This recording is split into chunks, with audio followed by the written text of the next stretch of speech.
বন্ধুসকল, মই আজি এটা জেগাত আহিছোঁ। এইটো অনিৰুদ্ধ থান বুলি কয়। এইটো বিহপুৰীয়া চাৰ্কুলৰ ভিতৰত পৰে অনিৰুদ্ধ থান। গতিকে তালৈ আহিছোঁ। এইটো শংকৰদেৱৰ এজন শিষ্য আছিলে অনিৰুদ্ধ। মাধৱদেৱ যেনেকৈ শংকৰদেৱৰ শিষ্য আছিলে, অনিৰুদ্ধও মানে শংকৰদেৱৰ এজন শিষ্য আছিলে। এইটো গছটো দেখিছে, এই গছটো যে একেলগে, এইটো একদম বহুত পুৰণা। এইটো অনিৰুদ্ধ প্ৰথম ইয়ালৈ আহোঁতে তাতে মানে এনেকুৱা দুটা একেলগে দুটা গছ মানে ৰোৱা আছিলে। সেইটো এতিয়াও আছে। এইটো বহুত পুৰণি। ইয়াৰ যেতিয়া ইয়াৰ মানে সত্ৰটো অনিৰুদ্ধই যেতিয়া সত্ৰ পাতিছিলে, সত্ৰটো আপোনাৰ ইয়াত নহয়, সত্ৰটো আপোনাৰ হেৰিত আছিলে, আপোনাৰ ধলপুৰ বুলি কৈছে। এইটো বিহপুৰীয়া সমষ্টিতে পৰে বাৰু। মানে ধলপুৰ বুলি এটা ঠাই আছে লখিমপুৰ বিহপুৰীয়া, তাত সত্ৰ পাতিছিলে। আৰু শেষ অন্তিম পৰ্যায়ত মানে ইয়াত অনিৰুদ্ধদেৱে ইয়াত মানে থান পাতিছিলেগৈ ইয়াত। আৰু তাৰ অন্তিম শয্যাটো ইয়াতে শৱদাহ কৰিছিলে।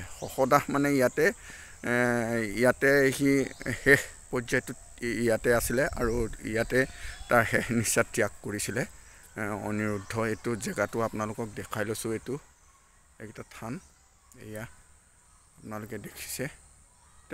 আমি এইখিনি ওচৰতে অনিৰুদ্ধদেৱ বাঁহগৰা দেউৰী উচ্চতৰ মাধ্যমিক বিদ্যালয় বুলি এটা মানে হায়াৰ ছেকেণ্ডেৰী আছে, তাত মই পঢ়িছিলোঁ। আৰু আমাৰ একদম কাষতে লাগি আছে, আমাৰ স্কুলখনৰ কাষতে।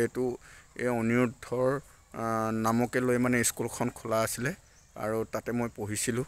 আৰু এই অনিৰুদ্ধ থানলৈ মই প্ৰায় আহিছিলোঁ। আজি বহুত বছৰ মূৰত আহিছোঁ। এতিয়া আহোঁ তেতিয়া এইবোৰ জংঘল আছিলে, এইবোৰ থান দেখিছে।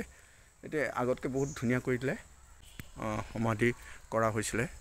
এইটো যে দেখি আছে আপুনি, দেখা নাই, মই সমাধি কৰিছিলে তেখেতক, অনিৰুদ্ধদেৱৰ সমাধি ৰাখি দিছে। একদম বহুত পৰিষ্কাৰ হ'ল আগতকৈ, একদম ধুনীয়া। আগতে অলপ জংঘল আছিলে, এতিয়া ইয়াতে আপোনাৰ যিবিলাক গছ দেখিছে নহয়, যিবিলাক গছ দেখিছে, এই গছবিলাক আপোনালোকে দেখিছে। এইটো গোটেই বাউণ্ডেৰীটো বহুত ডাঙৰ আছে, বহুত ডাঙৰ বাউণ্ডেৰী।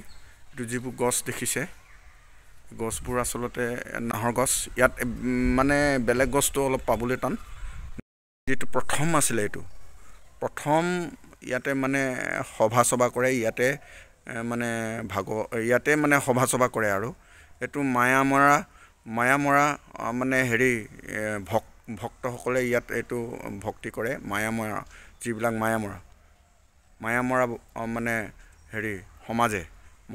সমাজে এইটো মানে ভক্তি কৰে। এইটো মূল আছিলে, প্ৰথম আছিলে এইটো। এতিয়া ভাল কৰি দিলে বহুত আগতকৈ। অনিৰুদ্ধৰ ভক্ত হয়, মায়ামৰা সমাজৰ এজন ভক্ত। এখেতে কিছু কথা ইয়াৰ বিষয়ে ক'ব। আপুনি কওকচোন, অনিৰুদ্ধ কি বস্তু, কেনেকৈ আহি ক'ৰ পৰা আহিছিলে? নমস্কাৰ। আমি ইয়াৰে নামঘৰীয়া। হয়, নামঘৰীয়া। এতিয়া আজি আমি ইয়াতে থকা ভালেমান দিন হ'ল, কিন্তু আগতে বুঢ়াসকলে কোৱা শুনিছোঁ। আৰু আমাৰ বালিকুটি সত্ৰৰ ধলপুৰত মানে আমাৰ অনিৰুদ্ধ মানে তাত জন্ম হৈছিলে। এই জন্ম হৈ পেলাই তেওঁ তাতে থাকি তাৰপিছত সত্ৰ পাতি পিনি তেওঁ আমাৰ ইয়ালৈ আকৌ গুচি আহিলে। গুচি আহি ইয়াতে সত্ৰ আকৌ পাতি তেওঁ মানে 5-6জোপা নাহৰ পুলি ৰুইছিলে। 5-6জোপা নাহৰ পুলি ৰুই আমাৰ ইয়াতে 4 ধাপ মাৰিলে, মানে বৰধাপ আছে, 4 ধাপ মাৰিলে। 4 ধাপ মাৰি তেওঁ ইয়াতে কিছুমান দিন জীৱিকা কৰি আছিলে। থাকোঁতে আকৌ মান আহি পালেহি। মান আহি পোৱা তেতিয়া মানে তেওঁক আগুচি কৰিলে। তেওঁ এতিয়া ক'লৈ যাব? তেওঁ নিৰুপায় হৈ পেলাই এতিয়া তেওঁ আমাৰ যি জেগাতে আমাৰ মানে সমাধি থান পাতিছে, তাতে আহি তেওঁ মানুহক ক'লে, তোমালোকে এতিয়া মোক ধৰিছা হয়, মই কি কৰিম? উপায়টো নাই। যি কি নহওক, তোমালোকে অকণমান অপেক্ষা কৰক, মই আঁঠুৱা এখন তৰি লৈ ইয়াতে মই অকণমান বিশ্ৰাম কৰোঁ। বিশ্ৰাম কৰি সেই আঁঠুৱাখন তৰিলে, তৰি পিনি তেওঁ প্ৰায় আধা ঘণ্টাৰ ভিতৰত তাতে নিৰুদ্দেশ হ'ল। নিৰুদ্দেশ হোৱাত দফলা আহি চালে যে আজি ইমান সময় ক'লৈ গ'ল মানুহজন। তাৰপৰা দেখি চালে মানে দফলা মানুহ নাই। যেতিয়া দফলা যেতিয়া নাই বুলি ভাবিলে, তেতিয়া ক'লে এইটো এটা ভগৱান, আমি গুচি যোৱাই ভাল হ'ব। তাৰপৰা গুচি গ'ল। তেওঁ মানে ইয়াতে সমাধি থান পাতি ইয়াতে তাৰ অন্তিম পৰ্যায়টো ইয়াতে সমাধি স্থানটো ইয়াতে পাতিলে আৰু সেইকাৰণতে মানে আমাৰ ধন্যবাদ আপোনালৈ। ঠিকে আছে। আপোনালোকে দেখিছে এই পুখুৰীটো তেখেতৰ দিনতে অনিৰুদ্ধ দেৱৰ দিনতে এইটো খনা তেখেতে খনা আছিলে। এইটো আমছে কিমান ধুনীয়াকৈ সেইকেইটা ইয়াত বহুত গোটেই থানৰ ভিতৰতো বান্ধৰে ইয়াত ইয়াতে বহি আছে। মোৰ ওপৰত আৰামছে ধুনীয়াকৈ বহি আছে। চাচোন একদম বান্ধৰ কিমান বান্ধৰ আছে।